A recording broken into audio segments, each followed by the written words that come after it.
அன்பார்ந்த மக்களுக்கு வணக்கம். நான் உங்கள் Karthik Pillai and welcome to the KTV. Pondicherry முத்தையால்பேட்டில் நடந்த அந்த 9 வயது சிறுமியுடைய இறப்பு எப்படி நடந்துச்சு, ஏது நடந்துச்சு, எப்படி இன்வெஸ்டிகேஷன் கொண்டு போகப்பட்டுச்சு, எப்படி கண்டுபிடிச்சாங்க, எல்லாத்த பற்றியும் டீட்டெயில்டாக பார்க்க போகிறோம் இந்த பதிவில் மக்களே.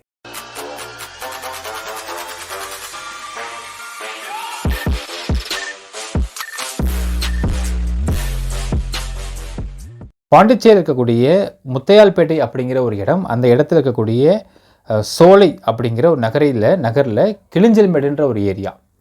ஸோ இந்த கிளிஞ்சல்மேடு அப்படிங்கிறது பார்த்திங்கன்னா மக்களே, இப்போ நம்ம ஊர் சைதாப்பேட் மாதிரி இருக்கும் அந்த இடம். ஸோ அந்த ஒரு சைதாப்பேட் இருக்கக்கூடிய அந்த ஒரு கூவம் பெண்ட் இருக்கும் பாருங்கள். அந்த கூவம் பெட்டு கால்வாய் மாதிரி இருக்கும். அங்கே கூவம் கிடையாது, பட் அங்கே ஒரு கால்வாய் இருக்கும். அந்த கால்வாயில் ஃபுல்லாக கழிவு நீர்கள் ஃபுல்லாக இருக்கும். அந்த கால்வாயோட நேராக அது ஒரு கடல் வரைக்கும் போகுது. அந்த கால்வாயை சுற்றி உள்ள இடங்கள் தான் அந்த கிளிஞ்சல்மேடு அப்படிங்கிற இடம். அதுக்குள்ளே சோலை நகர் அப்படிங்கிற நகரில் பார்த்தீங்கன்னா நாராயணன் மைத்ரி அப்படிங்கிற ரெண்டு பேருக்கும் ரெண்டு தம்பதிகளுக்கு பிறந்த இரண்டாவது மகள் தான் ஆர்த்தி அப்படிங்கிற 9 வயது குழந்தை. ஃபஸ்ட் ஒரு பொண்ணு இருக்கா, செகண்ட் பொண்ணு. இந்த பொண்ணு என்ன பண்ணுறானால் 2/3/2024 போன சனிக்கிழமை அன்னைக்கு மதியம் ஒரு 12:30 மணிக்கு அவள் வீட்டு வெளியே போயிருக்கான். அவள் வீட்டை விட்டு வெளியே போகிறப்போ அவள் எங்கே போகிறா என்னன்றது யாரும் கண்டுக்கல. ஏன்னா அந்த ஏரியாவில் உள்ள குழந்தைகள்லாம் பார்த்திங்கன்னா சரளமாக வெளியே போவாங்க, சுற்றுவாங்க, விளையாடுவாங்க, அங்கே போய் ஏதாவது கடையில் போய் சாப்பிட்ருப்பாங்க, சுற்றிட்டு திரும்ப வீட்டுக்கு வருவாங்க. இப்படி தான் அந்த குழந்தை விளையாண்டுருக்குன்றது தான் அங்கே இருக்கக்கூடிய ஒரு கஷ்டம் மக்கள். ஸோ அப்போ கரெக்டாக அவள் வெளியே போகிறா. வெளியே போய்ட்டு கொஞ்சம் நேரம் கழித்து அந்த வீட்டில் அந்த குழந்தை இல்லைன்றதை பார்க்குறாங்க. அந்த அம்மா பார்க்குறாங்க, யாருன்னா மைத்ரின்றவங்க பார்க்குறாங்க. அதுக்கப்புறம் அந்த குழந்தைய தேடி அந்த குழந்தைக்குமே கிடைக்கல. அப்படிங்கிறதுக்கு பிறகு தான் போலீஸ் இன்ஃபர்மேஷன் கொடுக்குறாங்க. சரி, நான் ஃபஸ்ட்டு என்ன பண்ணுறேன் மக்களே, இதில் அவுட்லைண்டாக சொல்லிடுறேன். தென் அது எப்படி இன்வெஸ்டிகேட் பண்ணாங்கன்ற அவங்க சொல்கிற மக்களே. இப்போது இந்த இடத்துல இந்த குழந்தை ஆல்மோஸ்ட் 12:30 மணிக்கு அரௌண்டில் பார்த்தீங்கன்னா குழந்தை வெளியே போயிருக்கு மதியம். அந்த குழந்தை 1 ஆச்சு, 1 ஆச்சு, 2 ஆச்சு, 2:30 மணி வரைக்கும் சாப்பிட வரலன்றதுக்கு அப்புறம் தான் எங்கன்னு தேடிருக்காங்க அந்த மைத்ரி அப்படிங்கிறவங்கன்னு ஒரு தகவல் கிடச்சிருக்கு. ஸோ அந்த 2:30 மணிக்கு மேலே தேடுறாங்க. தேடி ஃபுல்லாக அக்கம் பக்கத்தை விசாரிக்கிறாங்க, ஃபோன் போடுறாங்க, பேசுகிறாங்க. இங்கே சுற்றி இந்த ஏரியாவில் பார்க்கறத எங்கேயுமே இல்லைன்னு தெரியுது. தெரிஞ்சதுக்கு பிறகு அப்புறமா அவங்க வீட்டிலலாம் இன்ஃபார்ம் பண்ணி அவங்க தேடி பார்த்ததுக்கு அப்புறம் தான் அரௌண்ட் ஒரு ஈவினிங், அதாவது லேட் ஈவினிங் அரௌண்ட் 3:30க்கு மேலே தான் அந்த லோக்கல் காவல் நிலையத்தை, முத்தையால்பேட்டை காவல் நிலையத்தில் போயிட்டு புகார் கொடுத்துருக்காங்க, மிஸ்ஸிங் கம்ப்ளைண்ட் கொடுக்குறாங்க அப்படிங்கிற தகவல் இப்போ கிடச்சிருக்கு மக்கள். ஸோ இப்போ 3:30 மணிக்கு மேலே போலீஸ் ஒரு டீம் ஃபார்ம் பண்ணி நேரில் ஃபஸ்ட்டு விசாரிக்கிறாங்க, ஏரியா பார்க்குறாங்க. ஏரியா பார்த்து ஃபுல்லாக இது பண்ணுறாங்க. செக் பண்ணி முடிச்சதுக்கப்புறம் அங்கே போலீஸ் என்ன பண்ணுறாங்கன்னா, எங்கேருந்து இந்த பொண்ணு இங்கேருந்து எங்கே போவா அப்படிங்கிறத ஃபுல்லாக கேட்குறாங்க. யார் ஃப்ரெண்ட்ஸு, சொந்தக்காரங்களாம் கேட்குறாங்க. கேட்டு விசாரிக்கிறாங்க. விசாரித்ததுக்கப்புறம் அங்கே உள்ள சிசிடிவி கேமராவை பார்க்குறாங்க போலீஸ். அங்கே பார்த்தால் கரெக்டாக அந்த பொண்ணு அந்த அந்த அந்த சோலை நகர் அப்படிங்கிற ஏரியாவிலேருந்து வெளியே வந்தால் கிளிஞ்சல்மேடு அப்படிங்கிற ஏரியாவில் இருக்கக்கூடிய மெயின் ரோடு இருக்குது. அந்த மெயின் ரோட்டில் ஒரு சிசிடிவி கேமரா பொருத்தப்பட்டிருக்கு. அந்த கேமராவை அந்த குழந்தை கிராஸ் பண்ணுறப்போ ரோட்டில் யாருமே இல்லை, விரிச்சோன்னு இருக்குது. தனியாக அந்த குழந்தை கிராஸ் பண்ணுது. சரி, இப்போ இது கவர்மெண்ட் கேமரா, இதை பார்த்தாச்சு. இதுக்கப்புறம் ஒரு கேமரா இருக்கும். அந்த கேமரா ரோட்டுக்கு அவுட்டர், அதாவது அந்த மெயின் ரோட்டுக்கிட்ட அட்டாச் பண்ணுற ஒரு கேமரா. அந்த மெயினோட கேமரா பார்த்தா அந்த குழந்தை அங்கே மெயின் ரோட்டில் வரல. ஸோ போலீஸ் சொல்லியிருக்காங்க, இந்த மெயின் ரோடில் அந்த குழந்தை வரல, இந்த மெயின் ரோட் கேமராவை இந்த குழந்தை கிராஸ் பண்ணல. ஸோ இங்கனக்குள்ளே எங்கேயோ இருக்க போல அந்த குழந்தைன்னு சொல்லிட்டு ஃபுல்லாக ஃபஸ்ட்டு இந்த குழந்தை எங்கெங்கெல்லாம் போகுமோ அங்கெல்லாம் போய் ஃபஸ்ட் சர்ச் பண்ணுறாங்க, விசாரிக்கிறாங்க. சொந்தக்காரங்க, அதாவது இவங்க ரிலேட்டிவ்ஸ்லாம் உள்ளுக்குள்ளே இருக்காங்க மக்களே, இந்த ஏரியாக்குள்ளே ரிலேட்டிவ்ஸாக இருக்கிறாங்க. ஃபுல்லாக அவங்க கேட்குறாங்க. கேட்டப்போ எங்கேயும் வரலங்கிறாங்க. இந்த குழந்தை 9th படிக்கக்கூடிய 9 வயது 5th படிக்கக்கூடிய குழந்தை. அப்போ இந்த 5th படிக்கக்கூடிய குழந்தைகள் யார் இருக்கிறாங்க, அவங்க குடும்பம் என்னென்ன, அவங்க ஃபேமிலி எங்கே இருக்குது, அந்த வீடு எங்கே இருக்குன்னு எல்லாம் போய் விசாரிக்கிறாங்க போலீஸ். விளையாட வந்தாலா பார்த்து கேட்குறாங்க. எல்லா இடத்துலையும் விசாரித்தப்போ எங்கேயுமே இல்லைன்னு தகவல் கிடச்சிட்டே இருக்குது மக்கள். இப்படி தான் போயிட்டே இருக்குது. ஸோ போலீஸ் தனிப்படை அமைக்கிறாங்க. ஒரு 5 தனிப்படை அமைச்சு தேடுறாங்க. பாண்டிச்சேரி பஸ் ஸ்டாண்டு, பீச்சு, கடலுக்கு உள்ளே, அதுக்கப்புறம் கடல் பார்டர் பெண்டு, அப்புறம் வேறு ஏதாவது தியேட்டர்ஸாக போயிடுச்சா அங்கே விசாரிக்கிறாங்க. மொத்தமாக பார்க்கில் விசாரிக்கிறாங்க. ஸோ தனிப்படை ஃபுல்லாக தேட ஆரம்பிக்கிறாங்க. இன்னொரு பக்கம் பார்த்திங்கன்னா இந்த ஏரியா ஆட்கள் வெளியே போராட்டம் பண்ணுறாங்க, சாலை மறியல் பண்ணியிருக்காங்க. என்ன சொல்கிறாங்கன்னு பார்த்தீங்கன்னா மக்களே, இவங்க சொல்கிற வார்த்தை, இந்த கிளிஞ்சல்மேடு அப்படிங்கிற ஏரியா பக்கத்தில் பார்த்தீங்கன்னா ஒரு அந்த ஏரியாலேயே இவங்க தெருவில் அடுத்த ஒரு 2 தெரு தள்ளி ஒரு பெரிய கிரவுண்ட் இருக்கும். அந்த கிரவுண்டில் ஈவினிங் 5 மணிலேருந்து விடிய விடிய வரைக்கும் பசங்க உட்காந்துருப்பானுங்க. எல்லாம் வயசு பசங்க தான். பசங்க எல்லாம் ஜென்ஸ் உட்காந்துருப்பாங்க. அங்கே நடமாடவே பயமாக இருக்கும், கஷ்டமாக இருக்கும். ஏன்னா உட்காந்து ஃபுல்லாக கஞ்சா அடிச்சுட்டு உட்காந்துருப்பானுங்க அவனுங்க அப்படின்னு ஒரு குற்றச்சாட்டை முன்வைக்கிறாங்க அங்கே உள்ள ஊர் பகுதிவாசிகள்லாம். இந்த மாதிரி அந்த இடத்துல வந்து பண்ணுறாங்க, இந்த மாதிரிலாம் கஞ்சா அடிக்கிறாங்க சார், அங்கே பயமாக இருக்குது, ஏதாவது அவங்க குழந்தைய தூக்கிட்டு போயிருப்பாங்கன்ற பயமாக இருக்குது அப்படிங்கிற மாதிரி அவங்க வந்து குற்றச்சாட்டை முன்வைக்கிறாங்க. ஸோ இவங்களும் என்ன பண்ணுறாங்கன்னா அந்த ஏரியா ஃபுல்லாக விசாரிக்கிறாங்க, போலீஸும் கேட்குறாங்க, விசாரிக்கிறாங்க. இப்போ குழந்தை எங்கேயோ விளையாட போய் மிஸ் ஆகிடுச்சா அப்படிங்கிற அடிப்படையில் தான் வந்து அங்கே ஃபஸ்ட்டு ஒரு பயம் இருந்திருக்கு எல்லாருக்குமே. இப்படியே போனப்போ அன்னைக்கு ஈவினிங் நைட் என்ன ஆகுதுன்னு பார்த்தீங்கன்னா, இந்த கிளிஞ்சல்மேடு பக்கத்தில் வந்து ஒரு மீனவ ஏரியா. அந்த மீனவ ஏரியாவில் என்ன பண்ணுறாங்கன்னா ஒரு ஹிந்திக்கார பசங்க 4 பசங்க வரானுங்க. 4 பசங்களை வந்து அவங்க வந்து கடலுக்கு வந்திருக்காங்க, பீச்சுக்கு வந்திருக்காங்க அந்த பசங்க. அப்போ அந்த ஏரியாவில் இருக்கக்கூடிய ஒரு குழந்தை வந்து அங்கே சும்மா விளையாண்டு இருந்திருக்கு. இப்போ இவனுக்கிட்ட வந்து முட்டாய் இருந்திருக்கு. அந்த சாக்லேட்டை போய் கொடுத்து அந்த குழந்தை சாப்பிட வச்சுருக்கானுங்க. அந்த குழந்தை சாக்லேட்டை வாங்கி சாப்பிட்டுக்கிட்டே அந்த பேப்பர் எடுத்து இன்னொன்று கேட்டிருக்கு, இன்னொன்று கொடுத்து அந்த சாக்லேட் எடுத்துகிட்டு ஓடி வந்திருக்கு. ஓடி வந்தால் இப்போ இந்த ஏரியாவில் பார்த்தீங்கன்னா இப்போ குழந்தை காணுன்ற பதப்பதப்பு இருக்குது. இன்னொரு பக்கம் என்னென்னு பார்த்தீங்கன்னா, இந்த பாண்டிச்சேரி, கடலூர், சென்னை இங்கே என்ன ஒரு நியூஸ் பரவிடுச்சுனால், வெளி மாநிலத்திலேருந்து முக்கியமாக ஹிந்திக்கார பசங்க வந்து பயங்கர பஞ்சாக இறங்கிட்டு இருக்கானுங்க. அவனுங்க வந்து இந்த குழந்தையை கடத்தி கொண்டு போய் கிட்னிலாம் வந்து அறுத்து விற்றுட்ருக்கானுங்க அப்படிங்கிற ஒரு செய்தி பரவ ஆரம்பிச்சிருக்கு. இதை பற்றி தமிழ்நாடு காவல்துறை வந்து ஃபுல்லாக விசாரித்து பார்த்துட்டு அப்படி எதுவுமே கடத்தப்படலை, கடத்தப்பட்ட குழந்தைகளும் வெவ்வேறு எம்மோவில் தான் பண்ணப்பட்டிருக்கே தவிர எந்த குழந்தையும் இந்த மாதிரி எம்மோவில் கடத்தப்படவே இல்லை. அதே மாதிரி இதுவரை எந்த ஒரு கிட்னிலாம் இங்கே வந்து அறுத்து போட்டாங்க அப்படிங்கிற மாதிரி இந்த நியூஸும் கிடையாது சொல்லிட்டு இது வதந்தி அப்படிங்கிற தமிழ்நாடு காவல்துறை வந்து இதை டிக்ளேர் பண்ணுறாங்க. இன்னொரு பக்கம் பாண்டிச்சேரி நடக்காது, பாண்டிச்சேரியும் வந்து பரவ ஆரம்பிக்குது. அங்கேயும் இந்த விஷயத்தை வதந்தின்னு சொல்லி டிக்ளேர் பண்ணுறாங்க. ஆனால் மக்கள் நம்புற மாதிரி இல்லை. இந்த ஹிந்திக்கார பசங்க சாக்லேட் கொடுத்தது அந்த குழந்தை என்ன பண்ணுதுன்னா ஓடி போய்ட்டு அம்மாட்ட போய்ட்டு இந்த மாதிரி சாக்லேட் கொடுத்தாங்கன்னு, யார் கொடுத்தாங்கன்னு அந்த பசங்க அந்த அங்கிள் கொடுத்தாங்க, அந்த அங்கிளை பிடிக்கிறாங்க. அதனால் ஹிந்திக்கார பசங்களை பிடிச்சி அந்த ஊர் மக்களை போட்டு பயங்கரமாக அடிக்கிறாங்க. அடிச்சுட்டு இந்த ஆர்த்தி அப்படிங்கிற குழந்தை இவங்க தான் கடத்தியிருப்பானுங்கன்னு சொல்லிட்டு அவங்க ஒரு ஜஸ்டிஃபிகேஷன் வர ஆரம்பிக்கிறாங்க. வர ஆரம்பித்தோடனே அந்த 4 பேரையும் கை காலெலாம் கட்டி கடற்கரையில் கொண்டு போய் போட்டு சாவடிக்க போகிறோன்னு முடிவு பண்ணிட்டாங்க ஊர் மக்கள்லாம் சேர்ந்து. ஸோ இப்போ உடனே போலீஸ்க்கு இன்ஃபர்மேஷன் பாஸ் பண்ணி இங்கே போலீஸ் அங்கேருந்து அரண்டு வந்து என்ன பண்ணுறீங்கன்னா இதுமாதிரி இவங்க தான் சார் முட்டாய் கொடுத்துட்ருக்கானுங்க, ஸோ இவனுக்கு தான் வந்து அந்த குழந்தை கடத்திருப்பானுங்கன்னு சந்தேகமாக இருக்குது. ஏன்னா ஒரு ஹிந்திக்கார கும்பல் வந்து பஞ்சாக இறங்கியிருக்கிறாங்கன்னு சொல்லிட்டு நிறைய நியூஸ்லாம் பரவிட்டுருக்கு. ஸோ அந்த கும்பல் ஒரு ஆளாக கூட இவங்க இருக்க வாய்ப்பு இருக்குது. இப்போ இந்த ஆர்த்தி அப்படிங்கிற குழந்தைய வந்து கொண்டு போயிட்டு அவங்க வந்து கிட்னிலாம் அறுத்து விற்று கூட வாய்ப்பு இருக்குதுன்னு சொல்லிட்டு இவங்களை விசாரிக்கணும்னு சொல்லி வந்து அதுக்கு அடிச்சிருக்காங்க. அவங்க வந்து ஒன்றுமே தெரில, அவங்களுக்கு பாஷையும் புரியல. அப்போ அந்த பசங்க அவங்கள அடிச்சுட்டு சரி ஓகே நீ அந்த ஆர்த்தியை கடத்தி கொண்டு போகலாம், நீ ஏன் அந்த குழந்தைக்கு முட்டாய் கொடுத்த, என்ன இன்டென்ஷன் அப்படிங்கிற மாதிரி கேட்டு அந்த 4 பேரும் அடித்து போட்டு கைகால கட்டி போட்டு வச்சுருக்கானுங்க. இப்போ கடலில் வந்து போட்டு எடுத்துகிட்டு கடலில் கொண்டு போய் இவங்களை போட போகிறதா வந்து முடிவு பண்ணி வச்சுருக்கிறதா வந்து தகவல் வெளியாச்சோடனே போலீஸ் போய் ரெஸ்கியூ பண்ணுறாங்க. 4 பேரும் ரெஸ்கியூ பண்ணி கூட்டு போய் விசாரிக்கிறாங்க. விசாரித்தா அவங்க வந்து இன்ட்ரெஸ்ட் தெரியுது, போக சொல்லிடுறாங்க மக்களே போலீஸ். இது முடிஞ்சவொடனே 2ஆம் தேதி, 3ஆம் தேதி, 4ஆம் தேதி, நேற்று 5ஆம் தேதி நேற்று வந்து மதியம் ஒரு அரௌண்ட் 2:30க்கு பார்த்திங்கன்னா அந்த நான் சொன்ன பார்த்தீங்கன்னா மக்களே எப்படி சைதாப்பேட்டை இருக்கக்கூடிய அந்த ஒரு ரிவர் பெண்டு, அந்த கோம் ரிவர் பெண்ட் இருக்கும், அந்த மாதிரி அங்கே ஒரு பெரிய ரிவர் மாதிரி இருக்குது. பட் அது ரிவர் மாதிரி இல்லை, அது டிச்சு மாதிரி இருக்குது. ரொம்ப பெரிய ஒரு இடம் மாதிரி இல்லை, கொஞ்சம் குறுகலான ஒரு இது மாதிரி இருக்குது, டிச்சு மாதிரி இருக்குது, காவா மாதிரி இருக்குது. அந்த காவா ஒட்டி தான் வீடுகள்லாம் இருந்துகிட்ருக்கு மக்கள். ஸோ அந்த காவாவில் பார்த்தீங்கன்னா ஒரு கட்டத்துக்கு மேலே காவாவில் வந்து நடக்கிறது கஷ்டமாக இருக்குதுன்னு காட்டுறாங்க. அந்த காவா எப்படின்னா நேராக போயிட்டு ஏறி அது பாட்டுக்கும். ஸோ ரொம்ப ஸ்மெல் உள்ள காவாதான்றாங்க. அந்த இடத்துல ஒரு மூட்டை கடந்திருக்கு, அங்கேருந்து ஸ்மெல் வர ஆரம்பிச்சிருக்கு.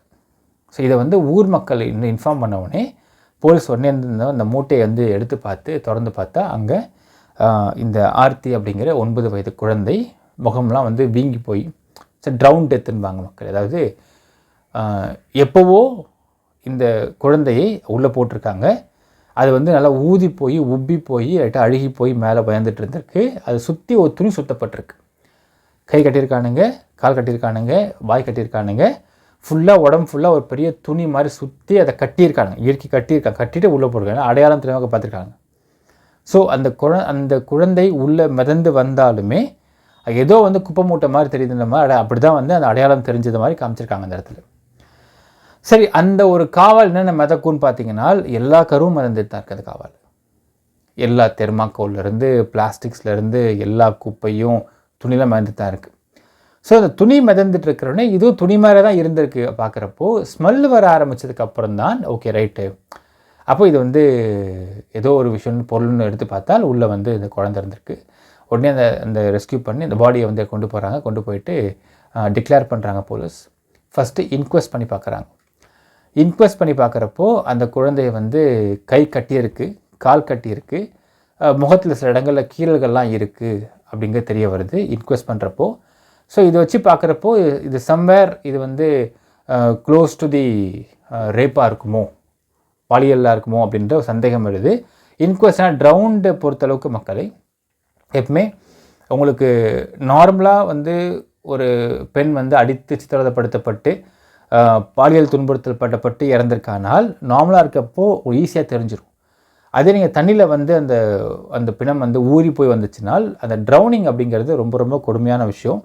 அந்த ட்ரௌனிங்கில் அது வந்து பாடி உப்பு போய் வரப்போ அந்த இன்ஜுரிஸ் வந்து ரொம்ப ஆப்வியஸாக நமக்கு என்ன இன்ஜுரின்றது கண்டுபிடிக்கிறது கஷ்டம்னு சொல்லுவாங்க ஃபாரன்சிக்கில், சயின்டிஃபிக்காகவும் மெடிக்கல் ரீதியாகவும். ஸோ என்ன பண்ணுறாங்கன்னா இந்த விஷயத்தை பேசிக்காக பார்க்குறப்போ காயங்கள் இருக்குது, கைகள் கட்டப்பட்டிருக்குன்ற மாதிரி தெரிஞ்சவொடனே அதை வச்சுட்டு ஓகே இது they can be close to Grace தான், நோ பிளாக் நோ ஒயிட், கிரேவாக இது வந்து ரேப்பாக இருக்க வாய்ப்பு இருக்குமோ அப்படின்னு இந்த இன்குவெஸ்ட் பண்ணப்பட்டு இதை வந்து கொண்டு போகிறாங்க. கொண்டு போய் போஸ்ட்மார்ட்டத்தை கொண்டு போகிறாங்க. ஸோ போஸ்ட்மார்ட்டம் ஜிப்மரில் பண்ணப்படுது. இந்த போஸ்ட்மார்ட்டமில் பார்த்தீங்கன்னா ஆர்டிஓ அவர்கள் வந்திருக்காரு, தாசில்தார் வந்திருக்கிறாங்க, ஒரு வீடியோகிராஃபர் வந்திருக்காரு. இந்த போஸ்ட்மார்ட்டம் ஃபுல்லாக வீடியோகிராஃப் பண்ணப்படுது. இப்போ நான் பேசிகிட்டு இருக்க இந்த சமயத்துலேருந்து கரெக்டாக ஒரு 1 ஹவருக்கு முன்னாடி போஸ்ட்மார்ட்டம் பண்ணப்பட்டிருக்கு. மக்களே ஆரம்பித்து பண்ணிட்டாங்க, பண்ணி முடிஞ்சிருக்கு. இன்ஃபேக்ட் பார்த்தீங்கன்னா ட்ரௌனிங் டெத் அப்படிங்கிறதை இருக்கிறதுலே கஷ்டமான விஷயம் எதுனால் 2 விஷயந்தான் ரொம்ப கஷ்டம்னு சொல்லுவாங்க. என்னென்னா ஒன்று ட்ரௌன் டெத்தை போஸ்ட்மார்ட்டம் பண்ணுறது, இன்னொன்று fire death, burn death. So 2த்துலேயுமே வந்து இன்ஜுரிஸ் கண்டுபிடிக்கிறது கொஞ்சம் கஷ்டமாக இருக்கும். பட் இன்டர்னல் ஆர்கன்ஸ் வந்து ஓரளவுக்கு நம்ம வந்து ட்ராக் பண்ணி கண்டுபிடிக்கலாம். In fact burn death is very very tough. External injury எதுவுமே தெரியாது நமக்கு, ஏன்னா ஸ்கின் பூரா எரிஞ்சு கிடக்கும். ஸோ இது வந்து கண்டுபிடிக்க கஷ்டம்தான். பட் ஸ்டில் ஒரு க்ளோஸ் டு த பாயிண்ட் கண்டுபிடிக்க வாய்ப்பு இருக்க மக்களே, as per the scientific and medical ரீதியாகும். ஸோ இது கண்டுபிடிக்கப்பட்டிருக்கு. இப்போ நான் கரெக்டாக இப்போ பேசுகிறது 1 ஹவர் முன்னாடி பண்ணியிருக்காங்க. இப்போ ரீசெண்ட் நியூஸ் பார்த்தீங்கன்னா இந்த பொண் பாலியல் ரீதியாக துன்புறுத்தலுக்கு உள்ளாக்கப்பட்டிருக்காள் அப்படிங்கிறதை மெடிக்கல் ரீதியாக உறுதிப்படுத்தியிருக்காங்க. இப்போ நேற்று இதை கண்டுபிடித்ததும், நேற்று விஷயத்தை கண்டுபிடிச்சோன்னு என்ன பண்ணாங்கன்னா இந்த இடத்துல யாரெல்லாம் வந்து யார் இதை பண்ணியிருக்க முடியும் அப்படிங்கிறத ஃபஸ்ட்டு பார்க்குறாங்க. 1. 2வது விஷயம் பார்த்தீங்கன்னா வெளியிலேருந்து, அதாவது இப்போ இவங்க சொன்ன மாதிரியான ஒரு ஹிந்திக்கார பசங்க உள்ளே வந்து இந்த குழந்தைய கூட்டு போய் ஏதோ வந்து சித்திரவதைப்படுத்தி கொலை பண்ணிட்டான் அப்படின்னு இவங்க நினச்சிருக்க தியரின்றது தப்புன்றது ஃபஸ்ட்டு போலீஸ்க்கு புரிஞ்சிச்சு. அப்போது இந்த கிளிஞ்சல் மேடு அப்படிங்கிற இந்த ஏரியாக்குள்ளே இருக்கவன் தான் எவனோ ஒருத்தவன் அந்த குழந்தைய கடத்தி கொண்டு போய் இதை பண்ணியிருக்கான். அவன் யார்? இப்போ இதான் போலீஸ் சேலஞ்சாக இருந்திருக்க மக்களே. இப்போ என்ன பண்ணிட்டாங்கன்னா அங்கே சுற்றி இருக்கக்கூடிய அந்த கஞ்சா வச்சுருப்பாங்க பாரு அந்த பசங்க எல்லாரையும் முடிச்சு விசாரிக்கிறாங்க போலீஸ். விசாரித்ததில் ஒருத்த மேலே எல்லாருமே சந்தேகத்தை திருப்பியிருக்காங்க. அவன் யாருன்னு கேட்டால் கர்னாஸ் அப்படிங்கிற 19 வயசு ஒரு பையன். ஸோ அவன் தான் அங்கே இருந்தான், அவன் தான் அங்கே எப்பவுமே இருப்பான், அந்த ஏரியாவில் அவன் தான் இருப்பான், அந்த இடத்துக்கிட்ட அவன் தான் இருப்பான்னு எல்லாருமே அவன் மேலே சந்தேகத்திருப்போன்னே அவனை இங்கே பிடிக்கிறாங்க. அவனை பிடிச்சி கூட்டுறாங்க போலீஸ் ஸ்டேஷனுக்கு. ஃபஸ்ட்டு அவன் இந்த உண்மையை சொல்லவே இல்லை. அப்போது இந்த ஆர்த்தி பற்றின உண்மைகளை கேட்குறப்போ அவன் பாக்கெட் இருக்கிற ஒரு பிளேட் எடுத்து கழுத்து கையெல்லாம் அறுத்துக்கிட்டான் அப்படின்னு ஒரு தகவல் வெளியிட்டிருக்காங்க. ஸோ உடனே போலீஸ் அந்த கையை ஸ்டாப் பண்ணி பார்த்து அவனை விசாரித்தா அவன் வந்து ஃபுல் கஞ்சா போதையில் இருந்திருக்கான். ஸோ அந்த கிரவுண்டில் கஞ்சா அடிக்கக்கூடிய நபர்கள் இவனும் ஒருத்தன் அப்படிங்கிறத கண்டுபிடிச்சிருக்காங்க. ஸோ ஃபுல் கஞ்சா போதையில் இருந்திருக்கிறான். இருந்தவொடனே அவனை வந்து அந்த அறுக்கடலேருந்து ரெஸ்கியூ பண்ணி அவனை வந்து விசாரித்தப்போ என்ன சொல்லியிருக்கானால், ஆமாம் அவன் சொன்ன வாக்குமூலத்தை வெளியில் சொன்ன விஷயத்தை நான் சொல்கிற மக்களே. என்னென்னால் அந்த பொண்ணு 9 வயசு பொண்ணு ஆர்த்தின்ற பொண்ணு 2ஆம் தேதி அன்னைக்கு இங்கே வந்தா. நான் அவளை பார்த்தேன். அப்போ நான் ஃபுல் கஞ்சா போதையில் இருந்தப்போ அந்த பொண்ணை வந்து அப்படியே பேச்சு கொடுத்து நீ வா நான் அவனுக்கு மிட்டாய் வாங்கி தரேன்னு கூப்பிட்டு போனேன். என் பொண்ணை கூட வந்துட்டா. அப்போ நான் அவளை வந்து அவங்க வீட்டு மொட்டை மாடியா இல்லை இன்னொரு நபர் மாட்டிருக்கார் மக்களே. அவன் பேர் விவேகானந்தன். பேரை பார்த்தீங்களா, விவேகானந்தன் அப்படிங்கிற 54 வயசு ஒருத்தன். ஸோ அவன் வீட்டு மொட்டை மாடியா அப்படிங்கிற கிளாரிட்டி இன்னும் கிடைக்கல. ஒரு வீட்டு மொட்டை மாடி கூட்டு போயிருக்கான். கூட்டு போய் அந்த பொண்ணுக்கு முட்டாய் தரேன்னு சொல்லி ஏமாற்றி கூட்டு போயிட்டு அந்த பொண்ணை பால் ரீதியாக துன்புறுத்தியிருக்கிறான்.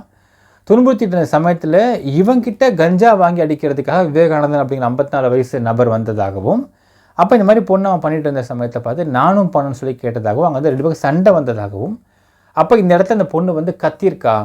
கத்தினப்போ அந்த பொண்ணு அடிச்சிருக்கானுங்க, கை கால் கட்டி போட்டிருக்கானுங்க, வாயை கட்டி போட்டிருக்கானுங்க. அப்படி இந்த பொண்ணு ரொம்ப ப்ரெஷர் கொடுத்து கட்டுறப்போ இந்த பொண்ணு மூச்சனை இறந்து போயிட்டா அப்படின்னு சொல்லியிருக்காங்க. இறந்து போனப்பறம் தான் நாங்கள் வந்து பயந்துட்டோம். இப்போ என்ன பண்ணுறதுன்னு தெரியல, பயந்துட்டோம். அப்போ என்ன பண்ணிட்டோம்னா அந்த அப்படி கட்டினதோட வேணும் ஒரு துணி எடுத்து அந்த பொண்ணை ஃபுல்லாக எல்லாம் இறுக்கி கட்டிட்டோம். கட்டிட்டு கீழே வந்து பார்த்தோம், இதெல்லாம் நடந்து முடிஞ்சு கீழே வந்து பார்த்தா ஃபுல்லாக கூட்டமாக இருந்துச்சு. என்ன பண்ணுறதுன்னு தெரியல, இங்கே மாடிலே வச்சுருந்தோம் அந்த பொண்ணை. அதுக்கு பிறகு பார்த்தா வெளியே வந்து பார்த்தா போலீஸ் வராங்க, எல்லாம் கேட்குறாங்க, விசாரிக்கிறாங்க, எங்கே குழந்தை கேட்குறாங்க. எங்கேன்னு விசாரிச்சப்போ நாங்கள் என்ன பண்ணுறதுன்னு தெரியல, வெயிட் பண்ணிருக்கோம்.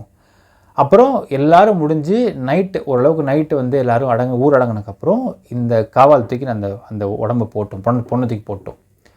அப்போ நான் தெரியாத மாதிரி இருந்துட்டோம். காவாக்குள்ளே போடுறது அந்த உடம்பு வந்து உள்ளே முழுக ஆரம்பிச்சிச்சு. Weight it has got weight. So உள்ளே முழுக ஆரம்பிச்சு. ஏன்னா இந்த குழந்தை இருந்து ஆல்மோஸ்ட் 6-7 ஹவர்ஸ் ஆகிட்டுருக்கு மக்களே. ஸோ உடம்புல வெயிட் இருக்கும். ஸோ வெயிட்டில் உள்ளே போயிடுச்சு. உள்ளே போனதும் இவங்க சந்தோஷமாக ஆகிடுச்சாமா. பரவாயில்ல உள்ளே போயிடுச்சு அப்படின்னு கண்டுபிடிச்சிருக்காங்க. இவங்க சந்தோஷமாக ஆகிடுச்சான். கரெக்டாக 2 நாள் கழிச்சு ஆஃப்டர் அந்த பாடியில் வந்து அதோடைய ஹீட்லாம் குறைஞ்சி மொத்தமாக இறங்கி அது தண்ணி ஊறி போய் ட்ரவுன் ஆகி அப்புறம் அது பலூன் மாதிரி மேலே வரும் உடம்பு. அப்படி அந்த உடம்பு மேலே வந்து அந்த துணியை தாண்டி மேலே வரப்போ தான் இவனுக்கு வந்து நாற்றம் வெளியே வந்திருக்கு. பிறகு போலீஸ் பார்த்து இது பண்ணியிருக்காங்க மக்களே. இப்போ என்னென்னு பார்த்தீங்கன்னா அந்த குழந்தை 12:30 மணிக்கு வந்து அந்த குழந்தை வெளியே அந்த பொண்ணு போயிருக்கா. அந்த சிசிடிவி கேமரா க்ராஸ் பண்ணி போயிருக்கா. போனதுமே இவனுங்க அந்த அரௌண்ட் 12:30 to 1:30 அந்த டைமுக்குள்ளவே எனக்கு எல்லா வேலையும் முடிச்சிட்டானுங்க. அந்த குழந்தை இறந்தும் போயிடுச்சு. ஸோ 1:30 மணிக்கு மேலே இதெல்லாம் முடிஞ்சிச்சு. 2:30 மணிக்கு மேலே தான் அந்த குழந்தையோட அம்மா வந்து இன்னும் புள்ள சாப்பிட வரவே இல்லையே, எங்கே போய் தொலைஞ்சான்னு தெரியலன்னு சொல்லிட்டு தேட ஆரம்பிக்கிறாங்க. ஸோ அரௌண்ட் 3:30 to 4 தான் முத்தியால்பேட்டை காவல் நிலையத்தில் போயிட்டு புகார் கொடுக்குறாங்க. ஸோ இவங்க புகார் கொடுக்க போகிற அந்த சமயத்தில் பார்த்தீங்கன்னா அந்த குழந்தை இறந்து ஆல்மோஸ்ட் 1.5 மணி நேரம் ஆகிப்போச்சு. இதுதான் இதோடைய வட்டங்கள் நிலவரம். அப்போ காவல்துறை தேடுறாங்க. ஃபஸ்ட்டு அவங்க எந்த ஆஸ்பெக்ட் தேடுறாங்கன்னா அந்த குழந்தை வந்து விளையாட போயிடுச்சு, குழந்தை காணும். எங்கே விளையாட போயிடுச்சு? ஃபஸ்ட்டு கேமராஸ் தான் பார்த்துருக்காங்க மக்களே. கேமரா பார்த்தப்போ இந்த கிளிஞ்சல் மேடு அப்படிங்கிற ஏரியாக்குள்ளேயே இந்த தெரு இருக்குது. இந்த சோலை நகர் அப்படிங்கிற தெருவை தாண்டி அந்த இடத்துல வெளியே வந்தால் it is coming to the main road of the Kilinjal Nagar. அந்த ரோட்டில் ஒரு கேமரா இருக்குது. அந்த கேமரா அந்த குழந்தை பதிவாக இருக்குது. அங்கே கிராஸ் பண்ணி ஓடுது, அந்த குழந்தை நடந்து விளையாட போடுது. அடுத்தது இந்த டோட்டலாக அந்த கிளிஞ்சல் நகர் அப்படிங்கிற ஏரியாவுடைய ஒட்டு மொத்தமாக அதுலேருந்து வெளியே வரப்போ it has got a very big main road. அங்கே ஒரு கேமரா இருக்குது. அங்கே யாரும் கிராஸ் ஆகலை, அந்த குழந்தை கிராஸ் ஆகலை. ஸோ போலீஸ் என்ன நினச்சிட்டாங்கன்னா இங்கனக்குள்ள தான் எங்கேயோ இருக்கிறான் அந்த குழந்தை, எங்கே இருக்கான்? அப்போது அந்த குழந்தை வந்து வழி தவறி மிஸ் ஆகி போயிடுச்சா, இல்லை சொந்தக்காரங்களை உட்காந்து பேசிகிட்டு இருக்குதா, விளையாண்டுருக்கா, எங்கெங்கே விளையாண்டுருக்கா அப்படிங்கிறது தான் ஃபஸ்ட்டு போலீஸ் சந்தேகப்பட்டு பார்க்குறாங்க.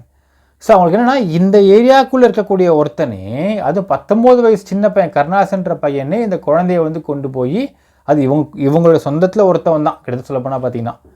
ஸோ ஏரியாக்காரன் எல்லாம் ஒரே சொந்தக்காரங்களாக இருக்கிறாங்கன்னு சொல்கிறாங்க. இந்த குடும்பத்தில் இந்த ஒரு ஏரியாவுக்குள்ளே இருக்கக்கூடிய ஒன் ஆஃப் த நபரே இந்த குழந்தைய கடத்தி கொண்டு போய் அவங்க வீட்டில் இத்தனை அது எலி பார்க்குற குழந்தை, எலி பழகிற குழந்தை, இந்த குழந்தை உண்மையை வச்சுருப்பான் அப்படிங்கிற எண்ணம் அந்த ஏரியாக்காருக்கும் வரவே இல்லை. இன்ஃபேக்ட் பார்த்திங்கன்னா மக்களே, குழந்தையை தேடுறப்போ அடுத்த நாள் இவங்க சேர்ந்து தேடி இருந்திருக்கானா, இந்த கருணாசன் சேர்ந்து தேடிருக்கான்னு சொல்லி ஒரு தகவல் சொல்கிறாங்க. ஸோ இப்படி தான் அந்த இது நடந்திருக்கு மக்களே. இதோடைய இப்போது அடுத்த லெவலில் பார்த்திங்கன்னா இந்த முத்தியால்பேட்டை காவல் நிலையத்தில் இருக்குது. ஏன்னா இந்த பிரச்சனை பெருசாகுது, ஃப்ளேரப் ஆகுது. ஸோ கஞ்சா பழக்கம் ரொம்ப அதிகமாக பாண்டிச்சேரி இருந்துகிட்ருக்கு. ஸோ அதை கட்டுப்படுத்த வேண்டும்னு சொன்ன உடனே இப்போ என்ன பண்ணியிருக்காங்கன்னா, ஒரு பக்கம் அந்த ஒரு இஷ்யூஸ் இருக்குது. ஓப்பனாக சொல்லணும்னா கஞ்சா வந்து பாண்டிச்சேரி கிடையாது மக்களே, இந்தியா பூராக போதைப்பொருள் அப்படிங்கிறது பரவித்தான் இருக்குது. இன்ஃபேக்ட் உலகம் பூரா பரவி இருக்குது. அதனால தான் ஒவ்வொரு முறை ஐநாள் மீட்டிங் கூப்பிட்றப்ப என்ன சொல்கிறாங்கன்னா, உலக நாடுகள் அனைத்துமே வந்து ஒரு சில ஆஸ்பெக்ட்ஸில் ஒன்றா வேலை பார்க்கணும், irrespective of any war or any thing. ஒன்று இந்த போதைப்பொருள் தடுப்பு, அடுத்தது ஹியூமன் டிராஃபிக்கிங் தடுப்பு, டெரரிசம் தடுப்பு. இதில் வந்து யார் என்ன விதமான கொள்கைகள் இருந்தாலுமே இது 3 உலக நாடுகள் கேடுன்னு சொல்லிட்டு அவங்களாம் பேசிகிட்டு இருக்காங்க, தொடர்ந்து இதை வலியுறுத்திட்டு இருக்காங்க. ஸோ உலக நாடுகள் எல்லாத்துலேயுமே இந்த போதை அப்படிங்கிறது சரளமாக வந்துடுச்சு. ஒரு போதை அப்படிங்கிறத நீங்கள் ஒரு நாள் ஒருத்தனை தடுக்கிறீங்கனால் 10 உள்ளே வருது, தடுக்கிறீங்க 10 உள்ளே வருது. எல்லா பக்கமும் வேலி போட்டு அடைச்சி வச்சு அந்த பார்டர்ஸை கிராஸ் பண்ணுற ஒருத்தரும் பேக்கையும் எல்லாத்தையுமே செக் பண்ணலாம் நம்ம பண்ண முடிய மாட்டேங்குது. இன்ஃபேக்ட் பார்த்திங்கன்னா மக்களே, போதைப் பொருளை கடத்துபவர்கள் எப்படியோ கடத்துகிறாங்க.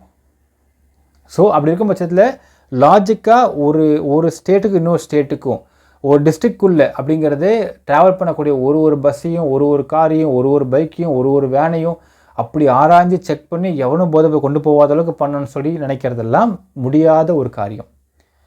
எப்பவுமே ஒரு விஷயம் மக்களே, சிகரெட் ஸ்மோக்கிங் இருக்குது, வெளியே எல்லா பொருட்களையும் கிடைக்கும் சிகரெட். ஆனால் அந்த சிகரெட்டை வாங்கி யாரும் ஸ்மோக் பண்ணாமல் இருக்கிறாங்களான்னு கேட்டால் இருக்கிறாங்க. ஏன்னா அந்த பழக்கம் வேணாம் நினைக்கிறவங்க இருக்கிறாங்க. அதே மாதிரி தான் போதைப் பொருளுமே. போதைப் பொருள் அப்படிங்கிறத உங்களுக்கு நான் ஓப்பனாக சொன்ன நாட்டிலிருந்து உலகத்திலிருந்து கம்ப்ளீட்டாக ஒழிக்கப்பட முடியுமானா முடியாது. ஒரு போதைப் பொருள் ஒழிக்கப்பட வேண்டும்னால் டெரரிசம் ஒழிக்கப்பட வேண்டும். So terrorism, human trafficking, brothels, இது ரெண்டும் ஒழிக்கப்பட்டு தான் எல்லாமே இன்டர்லிங்க்டு தான். ஆக்சுவலாக இது எல்லாமே பிளாக் மார்க்கெட்டுன்னு சொல்லுவாங்க. இது we called us black economy. Terrorism, போதைப்பொருள், ஹியூமன் டிராஃபிக்கிங், ப்ராத்தல்ஸ், இது எல்லாமே இட்ஸ் கால்ட் பிளாக் எக்கானமி. இதெல்லாம் ஒன்று இன்டர்லிங்க்டாக இருக்கும். ஆக்சுவலாக ஒரு போதைப்பொருள் மட்டும் ஒரு உலகத்திலேருந்து டோட்டலாக நீக்கவே முடியாது. ஸோ அப்போ என்ன பண்ண முடியும் அப்படின்னால், போதை அவைலபிளாக இருக்கும், நீ ஏன் எடுக்கிற? அன்லெஸ் அண்ட் அன்டில் ஒவ்வொரு தனி மனுஷனும் செல்ஃப் டிசிப்ளினோடு வாழ்ந்தால் மட்டும்தான் போதையை தடுக்க முடியாது, ஒழிக்க முடியும். போதையை உள்ளே வராமல் தடுக்கிறதுலாம் வாய்ப்பே இல்லை. ஆனால் அதுக்கு டிமாண்டே இல்லாமல் போனால் ஆட்டோமேட்டிக்காக அதுக்கான ஒரு தேவை இல்லாமல் போயிடும். எல்லாமே இடத்துல சிகரெட் இருக்குது, எல்லா இடத்துலையும் ஒயின் ஷாப் இருக்குது. ஸோ இப்போ சிகரெட் எடுத்து நீ வாங்கி குடிச்சிக்கிட்டு இருக்கிறியா? ஒயின் ஷாப் போயிட்டு சரக்கு வாங்கி குடிச்சிக்கிட்டு இருக்கிறியா? இல்லை, அது ஏன் பண்ண மாட்டேறது, ஏன் பண்ணுற அப்படிங்கிறத என் கேள்வி மக்களே. ஸோ போதை அப்படிங்கிறதே ஒழிக்கலாம் முடியாது. அதுக்கு ஒவ்வொரு தனி மனுஷனும் வேணான்னு சொல்லி முடிவு பண்ணால் மட்டும்தான் அதை டோட்டலாக இராடிகேட் பண்ண முடியுன்றது தான் இங்கே லாஜிக்கான விஷயம். ஸோ அதனால தான் பார்த்தா தெரியும் உங்களுக்கு, சே நோ ட்ரக்ஸ்ன்னு சொல்கிறாங்க. எங்கேயுமே ட்ரக்ஸை உள்ளவர் அனுமதிக்க மாட்டோன்னு சொல்ல வரல.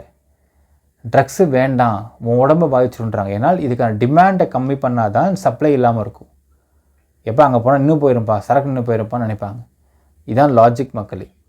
ஸோ இப்போது இந்த விஷயத்துலையும் பார்த்தீங்கன்னா, அவன் கஞ்சா போதை போட்டு அதிகமான கஞ்சா போதையில் இருந்ததுனால தான் அந்த குழந்தை வரப்போ அந்த குழந்தை என்ன, அது குழந்தையா பெரிய பொம்பளையா என்ன ஏதுன்னு ஒன்றுமே தெரில. அவனுக்கு இந்த செக்ஷுவல் ஃபீலிங் டிராஸ்டிக்காக போய் அவன் கிரிமினலுக்கு ஈடுபட்டான். சரி, இப்போ கஞ்சா பழக்கம் இல்லாமல் இருந்தால் ஈடுபட்டிருக்க மாட்டானா அப்படின்னு கேட்டிங்கன்னா, 2 ஆஸ்பெக்ட் இருக்குது. ரேப் பண்ணுற எல்லாருமே கஞ்சால புழக்கத்துலேயும் போதையில் இருக்கிறது கிடையாது. நிர்பயா கேஸ் நடந்துச்சு மக்களே. நிர்பயா கேஸில் சம்பவம் நடக்கிறப்போ யாரும் போதையில் இல்லைன்னு சொல்கிறாங்க. ஸோ போதை அப்படிங்கிறது இந்த குற்றச்செயலில் ஈடுபடுவதற்கு ஒரு காரணி தானே தவிர, குற்றச்செயலில் ஈடுபடுறதுக்கு மிக முக்கிய காரணம் போதை மட்டும்தான் அப்படிங்கிறதுல ஏற்றுக்க முடியாத வாதம். அவன் கிரிமினல் மைண்ட் இருக்குது, இல்லை ஐடியல் மைண்டாக இருக்குன்னால் அவன் தப்பாக தான் யோசிப்பான். ஸோ அப்படி தான் யோசிச்சு இந்த பொண்ணை ரேப் பண்ணிட்டான். அந்த பொண்ணை கத்தி இருக்குது, கத்தின என்ன பண்ணுறதுன்னு தெரியல, வாயை பிடிச்சி கட்டியிருக்கான். அதில் அந்த குழந்தை மூச்சில் இறந்து போயிடுச்சு. இப்போ இந்த பணத்தை என்ன பண்ணுறதுன்னு தெரில, 2 பேரும் கஞ்சா போதை ஃபுல்லாக இருக்கானுங்க, விவேகானந்தனும் இந்த கருணாஸும். ஸோ ஒரு பேர் துணியில் போட்டு நல்லா கட்டி சுற்றி யாருக்கும் தெரியாமல் அந்த டிச்சுக்குள்ளே போட்டானுங்க. போட்டு அடுத்த நாள்லாம் இன்னும் தேடுறாங்களாம், கூட சேர்ந்துக்கிட்டு எல்லாரும் கூடயும் எங்கே போச்சுன்னு குழந்தைய தேடுறாங்களாமா, ஈடுபட்டிருக்கிறாங்க. ஸோ இது முழுக்க 2 ஆஸ்பெக்ட் தப்பு சொல்லலாம் மக்களே, அண்ட் ஒரு ஆஸ்பெக்ட் தப்பு சொல்லவே முடியாது. ஒன்று பார்த்தீங்கன்னா, முத்தியால்பேட்டை காவல் நிலையத்தில் உள்ள அத்தனை பேரையும் டிரான்ஸ்ஃபர்ஸ் போட்டிருக்காங்க அப்படின்னு கேள்விப்படுறோம். இதை முதலமைச்சர் அவர்களே அறிவிச்சிருக்காருன்னு சொல்கிறாங்க. இது வேறு வழி இல்லை, மக்கள் எல்லாம் போட ஆரம்பிச்சிட்டாங்க, கத்த ஆரம்பிச்சிட்டாங்கன்றதால இதை பண்ணியிருக்காங்களே தவிர, யோசித்து பார்க்க வேண்டும் மக்களே. மதியம் 12:30 மணிக்கு அந்த குழந்தை வெளியே போகுது. அவன் ஆல்மோஸ்ட் 1:30 மணி 1:45 மணிக்கெலாம் எல்லாத்தையும் முடித்து குழந்தைய கொண்டான். அரௌண்டு 3:30-4 மணிக்கு மேலே தான் கம்ப்ளைண்ட் அங்கே கொடுக்கப்படுது, மிஸ்ஸிங் கம்ப்ளைண்ட். இங்கே போலீஸ் என்ன செய்யும்? அதாவது ஒரு டிச்சுக்குள்ளே, ஒரு காவாக்குள்ளே ஒரு குழந்தைய அது இறந்து ஒரு 3 hours to 4 hours மேலே ஆகிடுச்சு. ஏன்னா மதியம் வந்து அரௌண்டு 1:30 மணிக்கு இறந்துக்கு வச்சுக்கோங்களா மக்களே. அவன் மிட் நைட் தான் போட்டாங்கிறான். அப்போ ஆல்மோஸ்ட் 6 to 8 hours மேலே ஆகிடுச்சு. அப்போ அந்த பிணம் வந்து பயங்கரமாக கணக்கும். அந்த கணக்கிற காரணத்தினால தான் அந்த குழந்தைய வந்து கொண்டு போட்டு டிச்சுக்குள்ளே உள்ளே போயிடுச்சு. சப்போஸ் கொஞ்சம் கணக்காமல் இருந்திருந்தால் கூட சின்ன குழந்தை மறந்துருக்கும். பயங்கரமாக கணக்குது அந்த குழந்தை இறந்த பிணம். ஸோ அப்போது அதுவும் உள்ளே போயிடுச்சு. போலீஸ் என்ன பண்ண முடியும்? டிச்சுக்குள்ளே போய் நீச்சல் வச்சு பார்க்க முடியாது இல்லையா? Not possible. அது உள்ளே போயிடுச்சு. அடுத்த ட்ரௌனிங்லேருந்து அது கொஞ்சம் கொஞ்சமாக ட்ரௌன் ஆகி அது உப்பி காற்று மாதிரி பலூன் மாதிரி மேலே வருது. ஸோ அது மேலே வருவதற்கு it needs 48 hours to 72 hours ஆகும். டிபெண்ட்ஸ் ஆன் தி குழந்தையுடைய volume of dead body volume பொறுத்து. ஸோ அப்போ 2 நாள் கழித்து அந்த பிணம் மேலே மிதக்கும் பொழுது நாத்தம் வருகிறது. நாத்தத்தினால போய் போலீஸ் செக் பண்ணி பார்த்தா அங்கே அந்த குழந்தை இறந்துருக்குன்றது தெரியுது. இந்த இடத்துல காவல் நிலையத்தை ப்ளேம் பண்ணுவது அப்படிங்கிறது சாத்தியம் இல்லை. இந்த குழந்தை விவகாரத்தில் 1 ரூல்ட் அவுட். செகண்டு, கருணாஸை ப்ளேம் பண்ணலாமா? ஏன்னா அவன் தானே வந்து ரேப் பண்ணி கொன்னான் அப்படின்னால் கண்டிப்பாக ப்ளேம் பண்ணணும். ஏன்னா அவன் தான் அக்யூஸ்டு, அவன் தான் கிரிமினல். இப்போ அடுத்த லெவலுக்கு வரலாமே. இப்போ இந்த கருணாஸ் மாதிரி ஆட்கள்லாம் 19 வயசை ரேப் பண்ணுறாங்கன்னா என்ன மாதிரி மனநிலைமையில் இருப்பாங்க அப்படின்றத பார்க்குறப்போ again the thing is coming to the parent sector and society sector. First இந்த குழந்தை எடுத்துக்கலாம் மக்களே. ஆர்த்தின்ற ஒரு 9 வயது குழந்தை வெளியே போனால் நம்ம வீட்டில் அம்மா கிட்டே அப்போ சொல்லிட்டு போவோம். எங்கே போகிற அப்படிம்பாங்க. இங்கே போகிறேன், இந்த அங்கிள் வீட்டுக்கு போயிட்டு வந்துடுறேன். அது 3 தெரு தள்ளி இருக்கே, நீயே அங்கேருந்து இப்போ தனியாக ஓட போகிற, ஈவினிங் ஒன்றா போகலாம், வெயிட் பண்ணு அப்படிம்பாங்க. இல்லை விளையாட போகிறேன், அங்கே வந்து ஃப்ரெண்டு கூப்பிட்றான், நான் போயிட்டு வந்துடுறேன், இல்லை நான் விட்டு வரேன், விட்டு வருவாங்க. ஒரு 3 தெரு தள்ளி இருக்கக்கூடிய வீட்டுக்கு அது ஆண் பிள்ளையோ பெண் பிள்ளையோ யாராக தான் சரிதான், அந்த குழந்தை போகணும்னு ஆசைப்படுது, விளையாட போக ஆசைப்படுதுனால் பெற்றவங்க 3 தெரு தள்ளி இருக்கேன்னு சொல்லிட்டு கையை பிடிச்சி கொண்டு போய் விட்டுட்டு வந்துடுவாங்க. விளையாட அப்புறம் சொல்லி நான் கூப்பிட்டு போகிறேன் அப்படிம்பாங்க. இது 9 வயது பெண் குழந்தை. ரைட், மதியம் ஒரு 12:30 அரௌண்டு அந்த சிசிடிவி இடத்த கிராஸ் பண்ணுது. இப்போ ஒரு 12:10 12:20 அந்த வீட்டிலேருந்து கிளம்பியிருக்கும். கிளம்புறப்போ எங்கே போகிற, எந்த வீட்டுக்கு போகிற, எங்கே விளையாட போகிற? ஏன்னா உச்சி வெயில் 12 மணிக்கெலாம் எந்த குழந்தையும் தெருவில் விளையாட முடியாது. இப்படி விளையாடுதுன்னா எங்கே தெருவில் விளையாட போகிற அப்படிங்கிறத கேட்கணும். ஒரு பெற்றவங்களான நாராயணனும் மைத்திரியும் இந்த கேள்வி ஏன் கேட்கவில்லை அப்படிங்கிறதை குற்றமாகத்தான் பார்க்க முடியும் மக்களே. இது கடந்து போயிட முடியாது. ஏன்னால் இது இங்கே மட்டும் இல்லை மக்களே, நிறைய இடங்களில் பார்த்தீங்கன்னா வெளியே விளையாடுற குழந்தை இந்த மாதிரியான இந்த கிளிஞ்சலை மேடு மாதிரி ஏரியாக்கள், சிறப்பு மேடுகள் பார்த்தீங்கன்னா அந்த குழந்தை அது பாட்டும் கிடக்கும். இங்கே ஓடுவோம், இங்கே போடுவோம், அடுத்தருக்கு போவோம், போயிட்டு வரும்.